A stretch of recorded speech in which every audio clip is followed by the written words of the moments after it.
Ògo ni fún Ọlọ́run lókè ọ̀run. Hallelujah. Ògo ni fún Ọlọ́run lókè ọ̀run. Hallelujah. Mo wí pé ògo ni fún Ọlọ́run lókè ọ̀run. Hallelujah. Ọba àwọn ọba, àìkú, àìsá, àìdíbàjẹ́, àdàbà má pàròyè, ẹni mímọ́ Ísírẹ́lì, aládé wúrà, aládé ògo, ọba mi ẹlẹ́ni àtá ìká, òtìtì, atófaratì bí òkè, ọba àwọn ọba, òkè lẹ́yìn onígbàgbọ́, gbẹngbẹlẹ́kú, ọba mi ò dáwọ́ ìjà tilẹ̀ níbi tó wù ú, apá ńlá tó solé ayé ró, ẹ̀rù jẹ̀jẹ̀ létí òkun pupa, àrí ìró àlá, ẹkùn ọkọ Fáráò, ọba àwọn ọba, ọ̀rọ̀gọ̀jígọ̀, olú ọ̀run, ọba tó lóyún ara rẹ̀, tó gbẹ̀bí ara rẹ̀, tó sọ wọ́n lórúkọ bí ọmọ ọwọ́, àjíǹde àti ìyè, paríparí ọlá, pérégedé ògo, aládé wúrà, aládé ògo, adàgbà mátẹ̀pá, arúgbó ọjọ́, ewu orí òsọ́ ẹni arúgbó, ọjọ́ orí òsọ́ ẹni ọ̀lẹ, ìwọ ni Ọlọ́run, Ọlọ́run Ábúráhámù, Ọlọ́run Ísákì, Ọlọ́run Jákọ́bù, Ọlọ́run àwọn ẹni mímọ́ tó mọ iye àwọn ìràwọ̀, ọ̀pọ̀ ẹni tí ẹ̀dá gbàgbé, ó wà yí ìtẹ́ rẹ̀ ká, a fi ògo fún Ọlọ́run ṣoṣo àjànàkú tí mi gbọ́ kìjì kìjì kìjì, ọ̀dádá tó dá gbogbo ayé, àìdá tó dá gbogbo ènìyàn, àṣẹ kábíyèsí, ìwọ ni Ọlọ́run, ìwọ ni Ọlọ́run, El Shaddai, Elohim, Elogibor, Jehovah Nissi, Jehovah Shalom, alágbára nínú àwọn ọ̀run, Jehovah Rapha, ọba tó lè ṣe ohun gbogbo nínú ohun gbogbo, ìwọ nìkan ṣoṣo ni Ọlọ́run, àṣẹ kábíyèsí ní wákàtí ìyá Ọlọ́run, agbórúkọ mímọ́ rẹ ga fún odidi ọ̀sẹ̀ 9 tó ti ń bá wa rìnrìn àjò yìí, ó jẹ́ kó sú wa, ó jẹ́ kó rẹ̀ wá, Ọlọ́run agbára wa, àmà sọ pé ṣé o,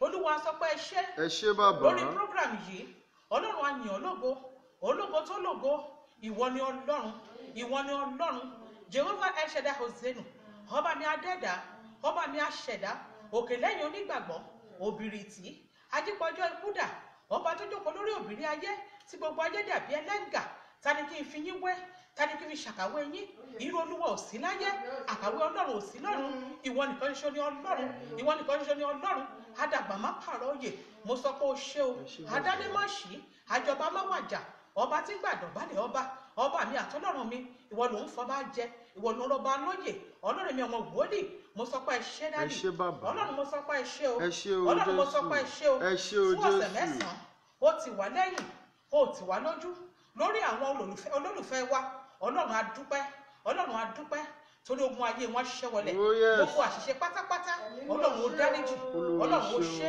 òjò sú wa, òjò rẹ̀ wá, òjò sọ àwọn olólùfẹ́ wa láti máa gbọ́ ti wa, Ọlọ́run ó ṣe, Ọlọ́run ó ṣe, lórí ìjọ rẹ, Ọlọ́run á yìn ọ́ lógo, torí pé ìjọ náà ò dàrú, Ọlọ́run ó ṣe, lórí àwa tá à ń ṣe program yìí, Ọlọ́run á dúpẹ́, àsọmọnù, àsọkọnù, ẹ̀yà ara wa ò sọnù, Ọlọ́run ó ṣe o, lórí orílẹ̀-èdè Nàìjíríà, a dúpẹ́ pé ó gba gbogbo ògo, orílẹ̀-èdè náà ò dàrú, ogun abẹ́lé ò ká wa mọ́, ogun òkèrè ò ká wa mọ́, Ọlọ́run ó mà ṣe o, lórí ìpínlẹ̀ Èkó, Ọlọ́run ó ṣeun, lórí ìlú tí mo wà yìí, Ọlọ́run ó ṣe, lórí àdúgbò yìí, Ọlọ́run ó ṣe o, lórí gbogbo àwọn olólùfẹ́ mi, Ọlọ́run mo dúpẹ́, torí pé o ṣe ọdún ayọ̀ fún ẹnì kọ̀ọ̀kan, Ọlọ́run mo yàn ọ́, o jẹ́ kí December, o jọ dìgbà mẹ́rin lọ, mo ní ìrètí àti ìdánilójú pé January kò ní fi wá tẹsẹ̀ wọlé, torí pé ìwọ ni Ọlọ́run, ìwọ ni alátìlẹ́yìn wa, ìwọ ni agbẹ́kẹ̀lé tí a fi ń ṣakọ, Ọlọ́run ó ṣe, Ọlọ́run ó ṣe, ọba mímọ́ gbọpẹ́ wa, ẹlẹ́bùrú ìkẹ́, ẹlẹ́rù nìyí, ọba àwọn ọba jọba ìyìn wa, fún ohun tẹ́ ẹ ti ṣe nínú ayé ọkàn kọ̀ọ̀kan tó ń gbọ́ wa, fún ohun tẹ́ ẹ máa ṣe nínú ayé ẹnìkọ̀ọ̀kan Ọlọ́run a gbé ọ̀gá o Ọlọ́run a yìn ọ́ lógo ọba tó dẹ̀nìyàn ní àwòrán rẹ̀ Ọlọ́run ó ṣé o Ọlọ́run ó ṣé o Ọlọ́run ó ṣé o Olúwa gbọ́ ọpẹ́ wa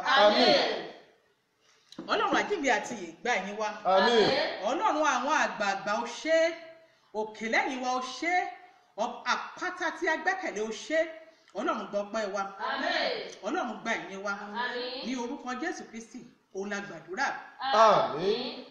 mo kí gbogbo ọkàn tó ń gbọ́ mi ní wákàtí yìí àti gbogbo ojú tó ń wò mí àti àwa tá a ti ń comment àti àwa tá a ti ń share àti àwa tá a ń like láti ọ̀sẹ̀ kẹsàn-án tá a ti bẹ̀rẹ̀ ìrìn àjò yìí mo kí wa pa àwa tá a wà nílé àwa tá a wà nírìn àjò mo kí wa ní orúkọ Ọlọ́run bàbá mo kí wa ní orúkọ Ọlọ́run ọmọ Mímọ́. mo kí wa ní orúkọ Ọlọ́run ẹ̀mí Mímọ́. mo kí ní orúkọ Jésù Kristi olùràpadà wa orúkọ tèmi ni prophetess Ọmọ́tómikẹ́ Akínsànmí láti ìjọ Jésù Kristi ní òtítọ́ àti òmìnira ayọ̀ ni o àkórí àdúrà wa àti ọ̀rọ̀ ìyànjú wa tí ọ̀sẹ̀ yìí ni mo pè ní ìgbésẹ̀ steps. Kí ni ìgbésẹ̀? Ta ló kọ́kọ́ gbé ìgbésẹ̀? Ìgbésẹ̀ bẹ̀rẹ̀ láti inú ìwé mímọ́. Ìgbésẹ̀ wo ló yẹ kó gbé láti lè wọnú ògo? Ìgbésẹ̀ méjì ló wà. Ìgbésẹ̀ àkọ́kọ́ òun ni eléyìí téèyàn ń gbé láti wọnú ògo. Ìgbésẹ̀ ẹlẹ́ẹ̀kejì òun ni mo pè ní wrong steps. Ṣùgbọ́n ilé tó ṣe kókó níbẹ̀ lónìí ní ìgbésẹ̀ tó yẹ kó gbé láti lè wọnú ògo rẹ lọ. Ìgbésẹ̀ tó yẹ kó gbé láti lè mú ẹ kúrò ní ojú kan náà. Ìgbésẹ̀ tó yẹ kó gbé láti lè di ọlọ́mọ láyé. Ìgbésẹ̀ tó yẹ kó gbé láti ṣe àṣeyọrí. Ohun tí mo sọ rèé gẹ́gẹ́ bí ọ̀rọ̀ ẹnu mi mo pa láṣẹ ni mi ò dá lábàá nítorí àṣẹ ni wòlíì máa ń pa mo sọ sínú ayé ìwòránṣẹ́ yẹn gbogbo ìgbésẹ̀ tó yẹ kó gbé ní wákàtí yìí láti lè wọnú ògo lórúkọ Jésù kó bẹ̀rẹ̀ sí ní gbé. Bó ti wù kí ìgbésẹ̀ yín ó ní ẹ lára tó bá ti jẹ́ kó ló máa mú wọlé ìṣeré rẹ tó bá ti jẹ́ kó ló máa mú wọlé kẹ́dẹ́rì rẹ lórúkọ Jésù mo parí àṣẹ ó yá bẹ̀rẹ̀ sí gbé ìgbésẹ̀ yẹn. Nínú Bíbélì Ọlọ́run sọ fún Jákọ́bù kúrò ní ilé bàbá àti ìyá rẹ̀. That was the first steps. Olúwa sì ti wí fún Ábúráhámù pé Yes. jáde kúrò ní ilé rẹ Genesis chapter number 12. àti kúrò lọ́dọ̀ àwọn arákùnrin Ọlọ́run rẹ. sọ fún Ábúráhámù pé jáde. The first step nìyẹn. Òun ló ti kọ́kọ́ gbọ́ tó mò dé gbé ìgbésẹ̀ lórí òun yẹn. Àìgbé ìgbésẹ̀ yẹn òun ló mú kó wà lójú kan. Mo pa á láṣẹ nínú ìgbẹ́dá lábàá gbogbo ìgbésẹ̀ tó yẹ kó o ti gbé láti ìgbà yìí wá tó dé ọdún sójú kan nítorí pé ò gbé. Mo pa á láṣẹ lórúkọ Jésù ẹ̀mí mímọ́ kó wọn gbé ìgbésẹ̀ yìí lónìí. Ọlọ́run sọ fún Ábúráhámù that was the first step. Ábúráhámù ní ògo ṣùgbọ́n tí ò bá gbé ìgbésẹ̀ ẹ má jẹ́ ìtàn yìí Ábúráhámù ò lè di ọlọ́mọ láyé. Tẹ̀síwájú. àti kúrò ní ilé bàbá rẹ Àti kúrò lé bàbá rẹ. sí ilẹ̀ kan tí èmi yóò fi hàn ọ́. Sí ilẹ̀ kan tí èmi yóò fi hàn ọ́. Ẹ má gbàgbé Ọlọ́run ò sọ fún Ábúráhámù pé ibi báyìí lòun lọ. But just listen to my voice and hearken. Dìde kúrò ní ilé bàbá àti ìyá rẹ. Ábúráhámù gbọ́, Ábúráhámù dẹ̀ gbé ìgbésẹ̀. Ábúráhámù jáde kúrò ní ilé bàbá àti ìyá. Wọ́n á sọ pé bàbá ẹ̀ àjẹ́. Wọ́n á sọ pé ìyá ẹ̀ àjẹ́. Ṣùgbọ́n kankan wà tó jẹ́ pé tí Ábúráhámù ò bá jáde, Ábúráhámù ò lè di ọlọ́mọ láyé. Gbọ́dọ̀ mo sọ sínú ayé lónìí níbi tó wà yìí tó dẹ̀ yẹ kó kúrò níbẹ̀ láti tẹ̀síwájú ó dẹ̀ mọ ìgbésẹ̀ tó kàn. Mo pa á láṣẹ lónìí ìgbésẹ̀ tó kàn lónìí ó yẹ Ọlọ́run kó fún fi hàn ọ́. O gbọ́dọ̀ gbé ìgbésẹ̀ tó bá fẹ́ ju àlùyọ. O gbọ́dọ̀ gbé ìgbésẹ̀ tó bá fẹ́ rí ògbò. You can just imagine ẹni tó ń wáṣẹ́ tí sàtífíkẹ́ẹ̀tì wà lọ́wọ́ rẹ̀ ó dẹ̀ takú sí church. Ó ń gbàdúrà ó ti gbàdúrà ó ti gbàwẹ̀ ó ti lọ sórí òkè ó ti lọ ọkọ̀ tí kò ní ètò ọ̀tí lọ bá Ọlọ́run ọdún kìíní tó ti bẹ̀rẹ̀ sí gbàdúrà ni Ọlọ́run ti gbọ́ òun ẹ̀bẹ̀ rẹ̀ ṣùgbọ́n ó takú sínú church. Ìgbésẹ̀ wo ló yẹ kó gbé láti lóògùn ayé rẹ lò ó ò lè dúró sínú ilé kó ní lẹ́tà láti máa wá mú lẹ́tà employment lẹ́tà bá o gbọ́dọ̀ gbé ìgbésẹ̀.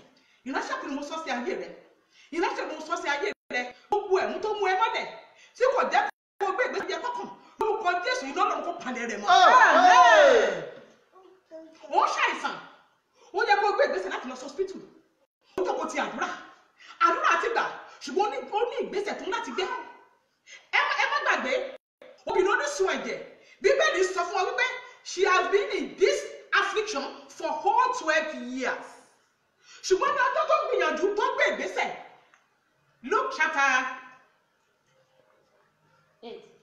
Luke chapter number 8. Ó yá. Obìnrin kan tí ó ní ìsun ẹ̀jẹ̀. Yes. Láti ìgbọ̀dún 12. For 12 years. Gbogbo tí ó ní fún àwọn oníṣègùn. Bẹ́ẹ̀ ni a kò lè mú lára dá. Ẹ gbàgbé, ìránṣẹ́bìnrin yìí has been in that affliction for 12 good years.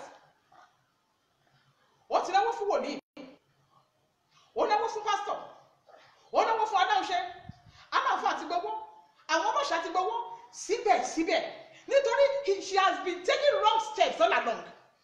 Ṣùgbọ́n ní ọjọ́ tó pinnu lọ́kàn ara rẹ̀ wípé mo gbọ́dọ̀ gbé ìgbésẹ̀ tó tọ́ àti ìgbésẹ̀ tó yẹ. Gbọ́ ọjọ́ náà ní ìsun ẹ̀jẹ̀ rẹ̀ gbẹ. Mo sọ sínú ayé rẹ lónìí. Mo sọ pẹ̀lú àṣẹ ìpàtàkì orí mi. Gbogbo ìgbésẹ̀ tó yẹ kó gbé kó lè kúrò ní ìṣàwọn àti ìdààmú tó wà yẹn.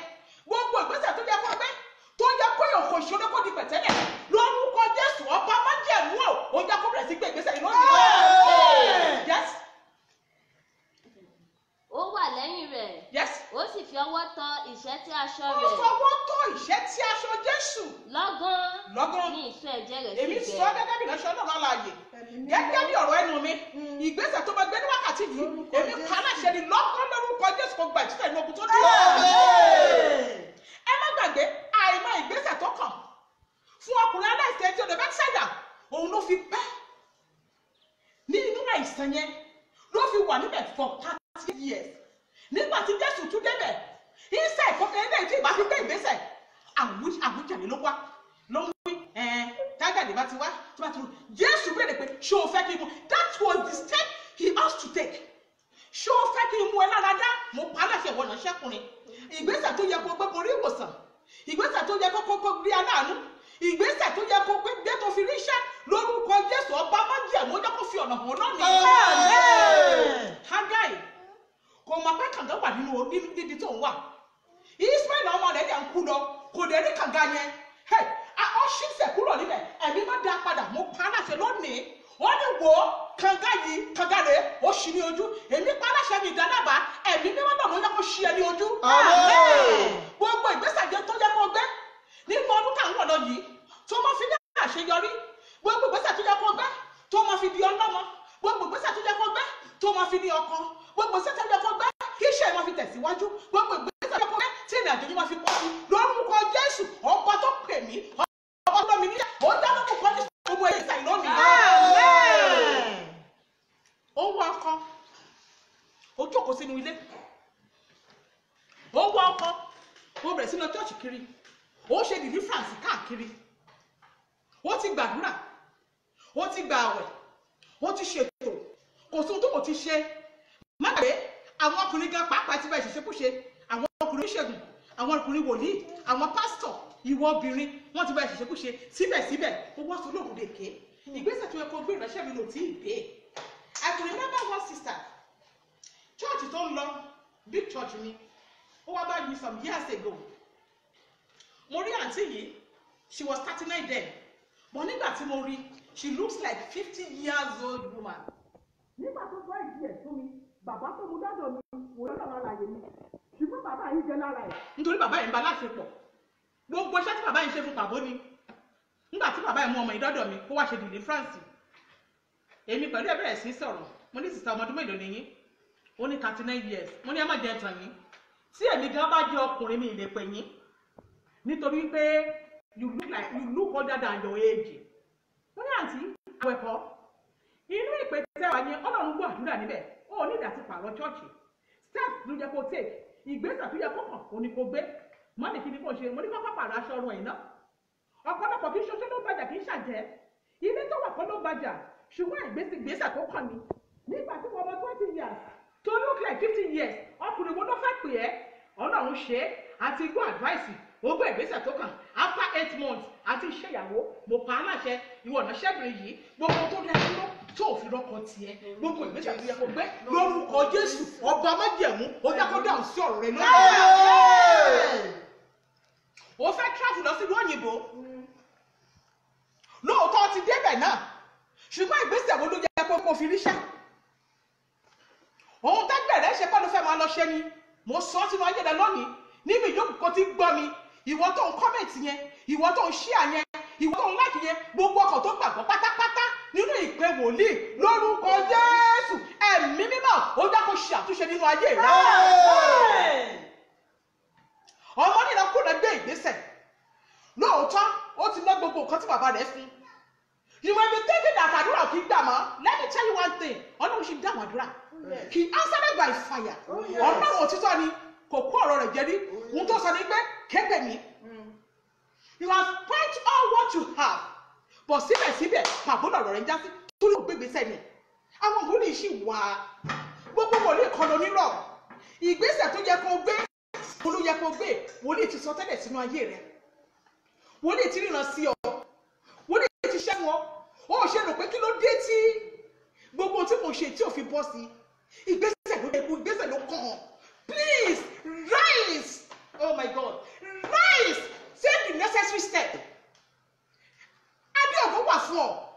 Wọ́n ṣe Jésù Kristi. Ẹ má gbàgbé wípé ògo bẹ fún.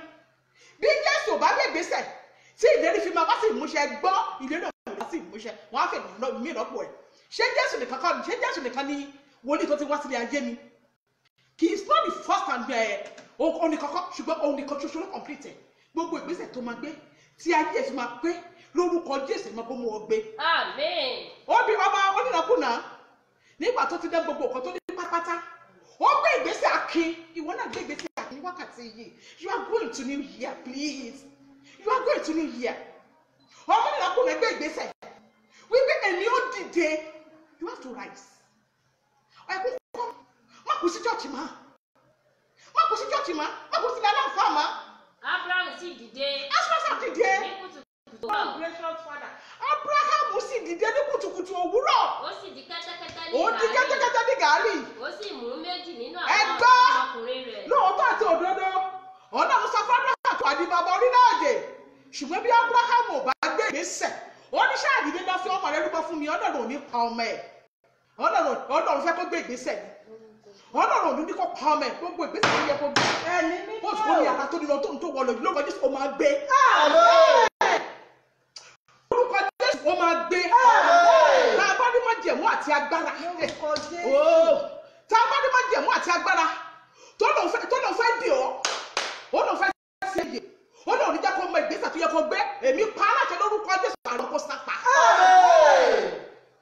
Gbogbo àwọn tó ń lọ bá tó jẹ́ pé wọ́n kàn fi ẹ́ ṣègbè tí wọ́n ti sí ẹni tí wọ́n sọ pé àwọn ò ní jẹ́ kó mọ ìgbésẹ̀ tó jẹ́ kó gbé nínú ọdún 2019 èmi pa láti lórúkọ Jésù Kristi ó yá ilẹ̀ kó gbà lálejò ìfi àmìràn yẹ kó gbẹ ìfọ́nrán yẹ kó gbẹ gbogbo ẹ tó sábẹ́ sórúkọ Jésù tó dé ìwọ ìmọ́lẹ̀ ìwọ náà ṣẹ́kùnrin tí mò ń tó wò mí ni mò ń bá sọ̀rọ̀ ìnáṣẹ́ mi tó wò mí ni mò ń bá sọ̀rọ̀ gbogbo ẹni tó sórúkọ Jésù wojú tó jẹ́ pé ó di òótọ́ tí kò jẹ́ kó mọ ìgbésẹ̀ tó wà tí kò jẹ́ kó mọ ìgbésẹ̀ kù tó yẹ kó gbé èmi paláṣẹ mi ìdálábà gbogbo tó fi ń ṣagbára pátápátá dòkú lára rẹ̀.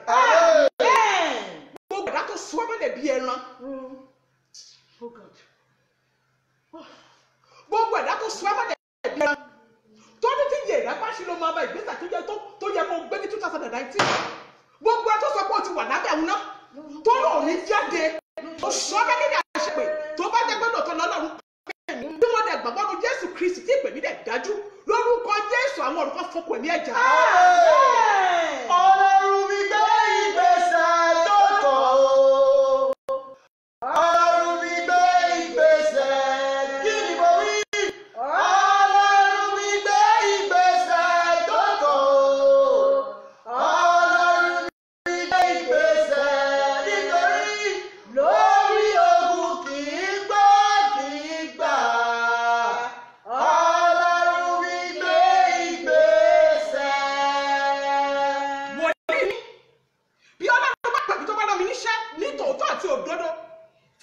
ebi ló pa mí gbaṣẹ́ ìránṣẹ́ tí kì í ṣe pé mo fẹ́ fi kàn mí jẹun ṣe láti èmi pa aláṣẹ ni òun alágídí ogun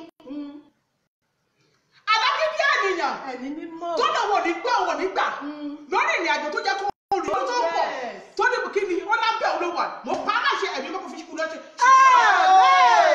ọba àwọn ọba kó fi ikú sí lọ́wọ́ iṣẹ́ ilẹ̀kẹ́ náà lè wà fún ọ rẹ́gbọ́bọ́ ti wà fún ọ tí Ísákì ò bá gbé ìgbésẹ̀ tó sọ wípé ìtọ̀ wà tí tó tẹ̀ ń lọ́rùn nínú Genesis 26 kò ní débẹ̀ lára ẹgbọ́n ó gbé kànga kí ni wọ́n gbà lọ́wọ́ ẹ̀ wọ́n bá jẹ̀ wọ́n gbà kò sú ó tẹ̀síwájú ó gbé kànga kejì wọ́n gbà lọ́wọ́ ẹ̀ nígbà tó pẹ́ ó débi kànga táwọn ti bá jà ó pè bẹ̀ ní Rehoboti gbẹ̀tẹ̀ you are going to your Canaan land. You are going to your Rehoboth. 2019 is your year. Ìwọ ìránṣẹ́kùnrin is your year. Ìwọ ìránṣẹ́kùnrin is your year. Àdúrà nínú Olúwa is your year. Ọjọ́ nílò ní 2019 lórúkọ Jésù ẹ̀mí máa kó ṣètò rẹ̀ fún ọ. Iṣẹ́ yìí tó ẹ jẹun. Ìgbésẹ̀ lókùnkùn tó yẹ kó gbé. Ọjọ́ tó ń tà yẹn ó tó ẹ jẹun. Ìgbésẹ̀ ló yẹ kó gbé ọmọ yìí lè ṣoríire ọmọ tó dágídì yẹn ọmọ tó ń gbọ́ yẹn ìgbésẹ̀ ló yẹ kó gbélé lórí ìlú òyìnbó tó wà yẹn ìlú òkè tó wà yẹn ìgbésẹ̀ ló yẹ kó gbé ibi iṣẹ́ yẹn ìgbésẹ̀ máa kàn níbẹ̀ ìgbésẹ̀ ló yẹ kó gbé gbáà mo sọ sínú ayédè gbọ́dọ̀ ṣẹ́ yìí bó bá gbàgbọ́ nínú ìwé wòlíì mo sọ pé wòlíì ṣì wà wòlíì wà ọ̀nà ló ṣì gbọ́tà mọ́ wòlíì ó ní èmi yóò sọ̀rọ̀ mi ní iná lẹ́nu àwọn ìránṣẹ́ mi ọ̀rọ̀ ọdún lẹ́nu mi iná ni mo sọ ní àṣẹ ní wákàtí yìí gbogbo ìgbésẹ̀ tó yẹ kó gbé nínú àjàkà tó wà yìí gbogbo ìgbésẹ̀ tó gbé káàdì kí o congratulations ní 2019 ó fẹ́ o kọ o lórúkọ Jésù o máa gbé ìgbésẹ̀ yìí lónìí gbogbo májẹ̀mú ọ̀dì tó dẹ dúró sójú kan náà bí adágún omi ọ̀pọ̀ tó ní májẹ̀mú ní ìkáwọ́ májẹ̀mú ju májẹ̀mú lọ. Agbára ju agbára lọ ọ̀pá Mósè gbé ti Fáráò mì agbára gbé sínú agbára. májẹ̀mú ju májẹ̀mú lọ mo pa ní àṣẹ májẹ̀mú ju májẹ̀mú lọ agbára ju agbára o ọ̀pá Mósè gbé ti Fáráò mì agbára gbé sínú agbára èmi pa láṣẹ ni òdà lábàá gbogbo májẹ̀mú òdì tó láyé ẹ̀sùn tó kọjá ní adágún májẹ̀mú àgbélébùú ó yẹ kó ba májẹ̀mú náà jẹ́.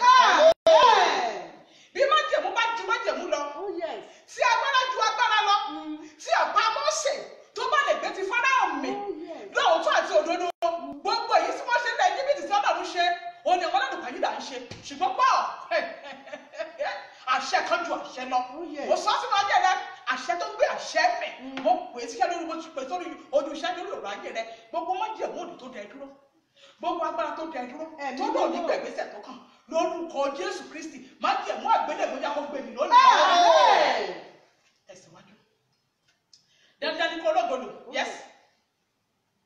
Dáfídì. 1 Samuel 30. Dáfídì sì wí fún Ábítárì àlùfáà. Yes. Ọmọ Hámálẹ́kì pé èmi bẹ̀ ọ́. Èmi bẹ̀ ọ́. Mú ẹfọ́dù fún mi wá. Báwo dúró bá mi mò ń bọ̀. Nígbà tí àwọn ọ̀tá tí wọ́n wọlé tí wọ́n pẹ̀lú Dáfídì àtìyàwó lọ. Dáfídì jagun lọ́nìí ọ̀tá tí máa tó yẹ kó ní ògo láti gbà bí owó lọ́wọ́ ọ̀tá ìwọ ni kò gbèsè. Dáfídì pé wòlíì Ábíátárì ìgbésẹ̀ wo ló yẹ kí n gbé wòlíì náà ti sọ fún ìgbésẹ̀ tó yẹ kó gbé ìgbésẹ̀ yẹn. Yes. Ábítárì sì mú ẹfọ́dù náà wá fún Dáfídì. Dáfídì sì béèrè lọ́dọ̀ Olúwa wípé kí èmi kí ó lè pọ̀gù yìí bí èmi lè bá wọn. Ẹgbẹ́ Ọlọ́run ti ní kọ́ lépa báyìí o ó bè lọ́wọ́ lọ́dọ̀ pé kí n lépa ìwọ náà ti béèrè. Lépa nítorí pé ní bíbá ìwọ ò bá wọn ní gbígbà ìwọ ò sì rí wọn.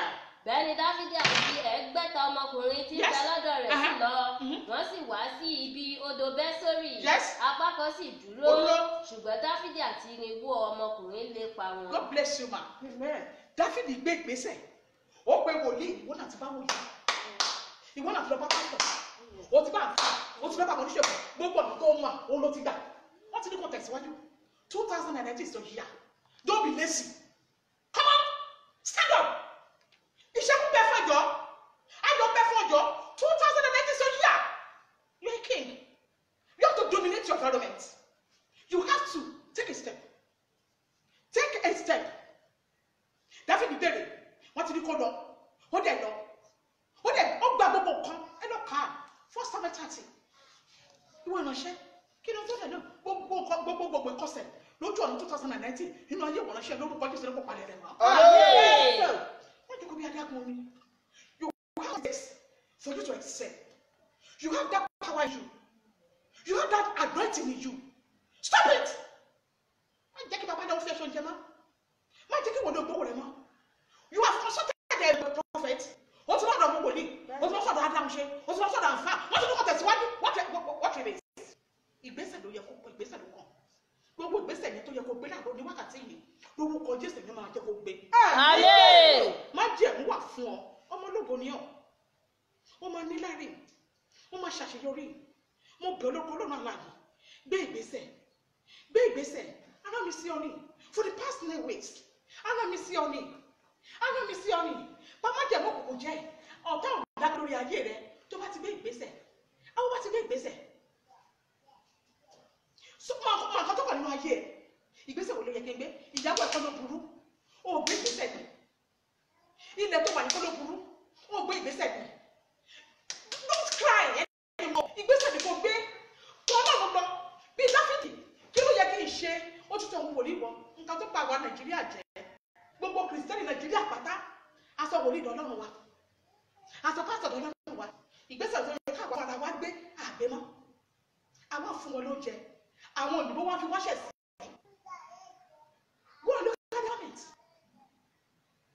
Bí Nàìjíríà wá ti dé church 24 hours in the church in 7 days. Ojú kan náà wà dágún mi. Àwọn ọlọ́mọ ṣọ. Àwọn ọlọ́mọ sáà àdúrà. Àwọn ọlọ́mọ lọ ìsọjí Monday. Àwọn ọlọ́mọ ní ìṣọ́ọ̀rù. Síbẹ̀síbẹ̀ ayé rẹ̀ ò ní ìtumọ̀. Gbé ìgbésẹ̀. Ó ti gbàdúrà. 2019 gbé ìgbésẹ̀. Steps nìkan ló kù. All these steps that remains. Wàhálà wọn ní church. Wọ́n wá mílẹ̀kù. Wọ́n wọ́kọ̀. Obìnrin náà wà ní church. Nítorí gbà ìgbé ìgbàdì. Màámi àìgbé ìgbésẹ̀. Mo fẹ́ mo kọ̀ nínú ọdún yìí. Áńgẹ́lì rẹ ó yẹ kó jọ sí ọ lónìí. Áńgẹ́lì tó máa fà ọ́. Mo fẹ́ mo kọ̀. Mo fi máa gbé ìgbésẹ̀ wọnú ògo. Lórúkọ Jésù áńgẹ́lì lọ́dọ̀ máa connect ẹ̀ lónìí. Ọkùnrin mi ó sọ rẹ̀ the nuisance ní church. Ó dáṣẹ́ sílẹ̀. Kò bójútó church, kò lè bójútó iṣẹ́. Ó ní certificate dání. Kò lọ certificate. Ó lò irinṣẹ́ dání. Kò ṣe. Ó yẹ kó lọ kọ́ṣẹ́. Ṣe. Ó ń gbàdúrà. Ó ṣàgbélẹ́gbò tàbùrù lọ́fà. Yorùbá ní. Ó dèbí ọ̀pọ̀ ń pẹ̀lú sókè ṣàfẹ́ lólo. Iṣẹ́ wa bá nílẹ̀. Alàgbà wa bá nílẹ̀. Ọkọ̀ wa bá nílẹ̀. Wọ́n ti mú sọ gẹ́gẹ́ bí ọ̀rọ̀ ẹnu mi. Gbogbo ìṣiṣẹ́ tó yẹ kó gbé nínú ọdún yìí tó gbọ́dọ̀ lórúkọ ìmọ̀ gbé. Orí mi ọlọ́bẹ̀sẹ̀ mi sọ̀rọ̀. Ẹ̀ẹ́dá mi ò lọ́bẹ̀dá mi ṣe pàdé. Ibikíbi tí èmi wà gbé wá fún mi. Mo ní orí mi ò lọ́bẹ̀sẹ̀ mi sọ̀rọ̀. Ẹ̀ẹ́dá mi ò lọ́bẹ̀dá mi ṣe pàdé. Ibikíbi tí èmi wà gbé wá fún mi. Pé ìpàdé wà jẹ́rìí ìpẹ̀lẹ́ ìdá rẹ̀ àti ẹ̀rẹ̀ ní wákàtí yìí. Ó yẹ 2019 ló lọ yìí. Bẹ́ẹ̀ ni o, láti jẹ ẹ̀sùn yẹn. Ìsọ́fúnlẹ̀. Dàbí ọmọ náà kùnà. Dàbí ọmọ náà kùnà. Èmi ó dìde. Màá tọ bàbá mi lọ. Lẹ́sàn, come on. Come on, lẹ́sàn. Bí àmúrè pé ọdún 2019 ìwọ wòlíì ògbówó mi jẹ mọ́. Ojú omi lẹ́nu tó ẹ̀jẹ̀. Ó ti fẹ́ gbogbo tó ní. Yàtọ̀ náà ni ọ̀sán ìgbà. Má padà sí sọ. Má fi lọ́ọ̀tì para ẹ̀. Má fi bíbí para ẹ̀. Má pàwé para ẹ̀. Má fi sọ́ọ̀dù para ẹ̀. Má dàbí gbọ́dọ̀. Ìgbésẹ̀ ni kò gbé. Ìgbésẹ̀ ni kò gbé. Kéèkì ọ̀dọ́ náà wí. Kí ló dé? Ìwọ nìkan ló kú jà. Ṣé ìwọ nìkan tó rí àlàjẹ làjẹ tí wọ́n lé ajé ni? Pásítọ̀, mẹ́fẹ́ yìí. Ló ń jẹ fún ẹ. Lórúkọ Jésù máa lọ́gọ̀ ẹ̀. Àmì Jésù. Adùn ní máa ń gbẹ̀yìn lú o. Adùn á gbẹ̀yìn ayé rẹ̀. Àmì. Ìwọ ìránṣẹ́ tó ń kọ́mẹ̀tì. Ìwọ ìránṣẹ́ tó ń láìpẹ́. Ìwọ ìránṣẹ́ tó ń kó sí àwọn. Gbogbo ènìyàn lólùfẹ́ di pátápátá. Lórúkọ Jésù Kristi ti Násárẹ́tì. Adùn á gbẹ̀yìn. gbogbo tó yẹ kó ṣe pátápátá gbogbo ìgbésẹ̀ tó yẹ kó gbé pátápátá láti òní lọ ẹ̀mí mímọ́ yá kó kọ ẹ àṣírí ìgbésẹ̀ tó máa gbé yẹn lórúkọ Jésù ẹ̀mọ́ kó tú àṣírí yẹn fún mi alágbára tó di ẹ̀mọ́nu ṣọ́ọ̀ṣì tó lò ní lọ yẹn lórúkọ Jésù ìdí ẹ̀mí mímọ́ yá kó kọ lù ilé ẹ̀mí mímọ́ kó kọ lù ìdí ẹ̀mí mímọ́ kó di ìdáde pa ọdún lápá ẹ̀sà pàdé kan yẹn mọ́ tí wọ́n bá náà ṣe odòpéjà pásítọ̀ fẹ́rẹ̀ ni odòpé pọ̀ ní ìfẹ́rẹ̀ ni wọ́n fi ẹsẹ̀ ọmọ ọ̀dọ̀ ni pásítọ̀ gbégbèsè ni wòlíì gbégbèsè ni àwọn bá gbégbèsè ni look come here don't let me deceive you ìgbésẹ̀ ló yẹ kó kàn jẹ́rìí kò ní bẹ́ẹ̀ yẹn lórúkọ Jésù bó ti ń gbé ìgbésẹ̀ ẹ̀yọ́ máa kọ́ ìṣiṣẹ́ lẹ́yìn ọba tó fi Ábúráhámù jáde ní ìdè bàbá àtìyá rẹ̀ tó lè sọ ní bàbá orílẹ̀-èdè ńlá ó máa sì mú jáde lórí ọba tó jẹ́ gáì lójú tó fi rí kàga tó yẹ kó òun tó jẹ́ ìsúná òfìlíbù tó dé apádà sílẹ̀ gbogbo ìgbésẹ̀ tó yẹ kó gbọ́dọ̀ yẹn lọ́kọ́ dé apádà gbogbo èdè ojú kan tó bì ọ́ lórúkọ Jésù kò gbàgbọ́ dáa ó máa ṣe àṣeyọrí ìgbésẹ̀ tó yẹ kó gbé tó fi bá láàánú pàdé ó máa gbé ohun tó yẹ kó ṣe tó máa ṣe bá láàánú ó máa ṣe lórúkọ Jésù kò ní máa bú jáde gbogbo agbára tó kàn gbogbo bá yẹn lára torí wò ó mọ̀ kan tó yẹ kó kàn ní ayé rẹ agbára lórí ayé ìṣẹ́ ó yẹ kó sọ agbára rẹ lórúkọ Jésù máa ṣe àṣeyọrí stop dying before stop crying yé sọ ní babaláwo lọ wòlíì ò lè gbà wọ́n lè sọ wọ́n kà ẹ̀jẹ̀ ni wọ́n fi ọkú wọ́n fọ kẹ́mi pásítọ̀ gbẹ̀gbẹ̀sẹ̀ ni wòlíì gbẹ̀gbẹ̀sẹ̀ ni ìwọ wà láti dì ní wọ́n lọ bá wọn ó gbẹ̀gbẹ̀sẹ̀ tó kàn mi ò ní wọ́n lọ ṣọ́ọ̀ṣì o mi ò ní kọ́ máa gba wòlíì gbọ́ o mo tún mò ń sọ òrìlé ibi kò yà káyé rẹ̀ ò ní ìtumọ̀ o ṣàmọ̀ tó yẹ kó gbẹ̀gbẹ̀sẹ̀ lórúkọ Jésù Ọlọ́run tẹ̀síwájú ọmọ ọmọ ayé rẹ̀ tẹ̀síwájú bí omi bá pẹ́ jù lójú kan náà ó máa ń rò ní bàbá má ṣe ní ọ́ lẹ́gbẹ̀rún odò bàbá má ṣe ní ọ́ lẹ́gbẹ̀rún odò àdàpọ̀ odò nínú lóru àdàpọ̀ odò lójú ló wà bàbá má ṣe ní ọ́.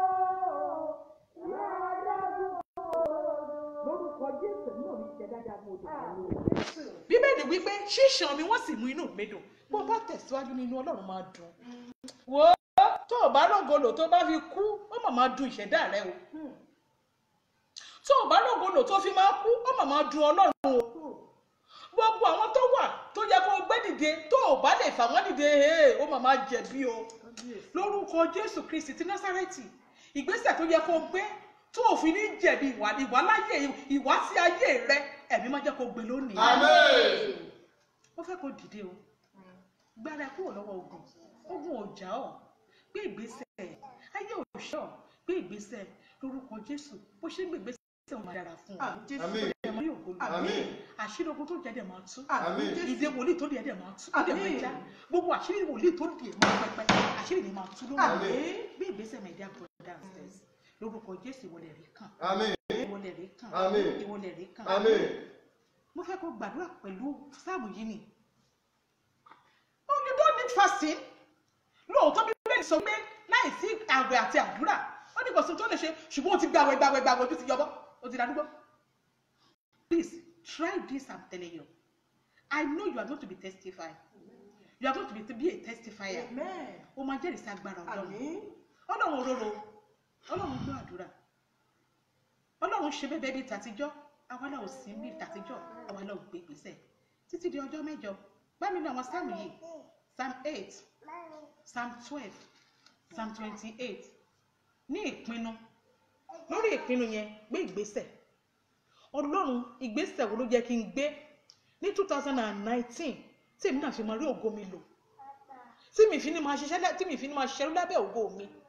Tí ẹni tí ológo tó mi ò fi ní máa pè mí láníṣẹ́ tí mi fi ní máa ṣakó bàtà fún ẹgbẹ́ mi bí wòlíì ò bá rí bí ò bá rògolo ó máa jẹ́ yàtàyẹ́sì mà fún àwọn wòlíì ẹgbẹ́ mi jọ mo bẹ̀ ọ́ gbé ìgbésẹ̀ tó kàn lórúkọ Jésù máa ràn ẹ́ lọ́wọ́. Àmín. Lẹ́ẹ̀kan sí Psalm 8, Psalm 12, Psalm 28 tó o bá lágbára àwẹ̀ ṣe ìṣọ́ òru just go into fasting just 3 days Tuesday, Wednesday, Thursday Wednesday, Thursday, Friday lórúkọ Jésù rẹ̀ máa ṣàṣeyọrí. Ọ̀pọ̀lọpọ̀ sọ wípé Tuesday lọ́dún ọdún àtọjọ́ tó ti ń jẹ́ kí ló mú jáde? Mo bẹ̀ lórúkọ Ọlọ́run alààyè bó bá lè gbà lọ́la Boxing Day wà bẹ́ẹ̀ Wednesday, Thursday and Friday is enough. Bó bá jẹ́jọ́ kankan ló gbà fi tọkàntọkàn gbà ọkọ̀ ẹ̀ lọ́run fẹ́ wò kì í ṣàwẹ̀ tó ń gbà bó bá gbàwẹ̀ tó bá gbé ìgbésẹ̀ irọ́ ni. Mo fọ́ Ọlọ́run alààyè bẹ́ẹ̀ gbogbo tó bá rọ̀ ẹ́ lọ́rùn láti pẹ̀lú ọ̀nà Psalms yìí ó ní mo fẹ́ kó ṣe mo fẹ́ kó lò dán Ọlọ́run wò wọ́n mọ̀ pé rere ni Ọlọ́run.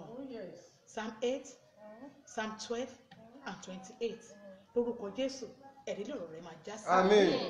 Lórúkọ Jésù ayọ̀ lọ̀rọ̀ rẹ̀ máa já sí. Àmín. Ó wọ́n ọdún tuntun lọ lórúkọ Jésù ara òun nìyẹn mọ́. Àmín.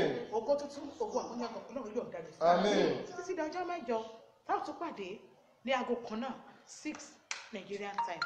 Ẹ pè mí sórí aago yìí 080 34 99 51 72 080 34 99 51 72 or 090 235